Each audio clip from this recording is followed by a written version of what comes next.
So I completely agree with Marianne, what she said. James is doing a great job for our city.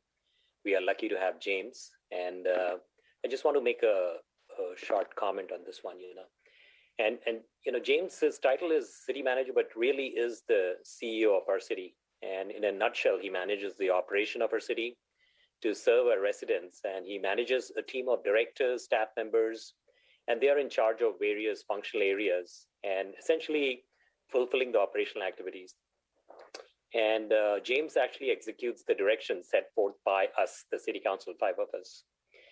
And the amendment sets forth his salary to be annual salary is $287,411.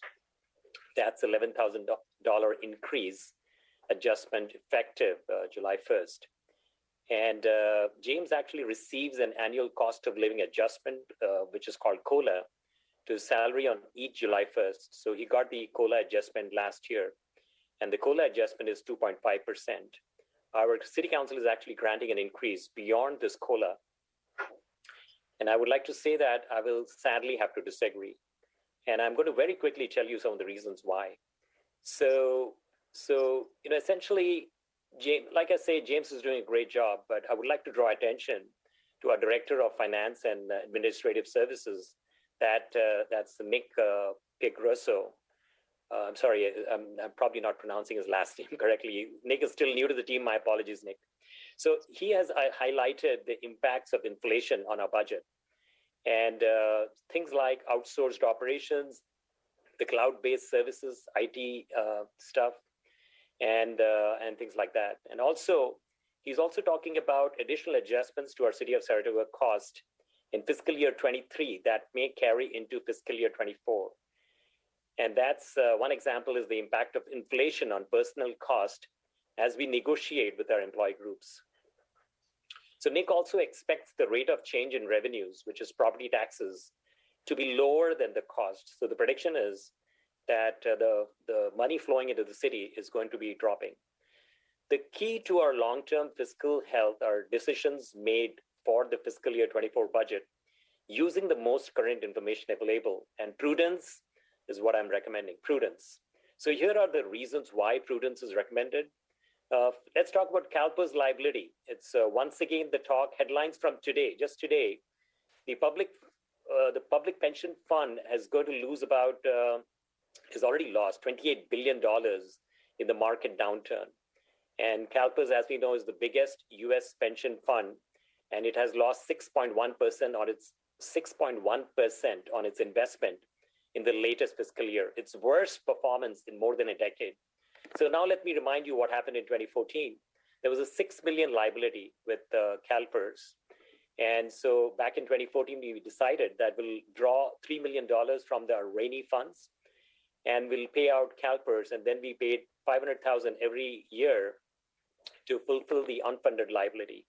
Unfortunately, it seems like it's going to be coming back to us. And the other aspect of what Nick touched upon was the labor negotiation. It happens every 4 years. So next year, it's going to happen again. And back in 2014, it was a bit long drawn out and took a few months to get it done. Like Nick said, the impact of inflation on personnel cost is going to be felt as we negotiate with our employee groups. The last thing we want is to go back to our citizens to overcome a deficit. I mentioned earlier today a road repair gap in our budget. Our council last year had moved forward with consideration of a parcel tax or a bond measure, and I was against that last year and voted against it. There is a gap already. To address that gap, what we did was we allocated funds that were being collected for our community room maintenance. That was a fund established for that, and we have pulled money from that fund to pay for road repair. Bottom line is the road repair gap still remains. When you look at the current inflation rate, at a level that we have not seen for 40, 50 years, inflation is at 9% today. And so there is a new interest rate jump that is coming. We don't know where this is going to land. So in conclusion, I'm sorry, it's getting a little late, but let me just conclude this one. It's time to fasten. It's time for our city to fasten our seatbelt and get ready for a ride. Operational efficiency and tightening our spend is critical for us. The time is now. And as per James Lindsay's contract, he gets the COLA increase to salary.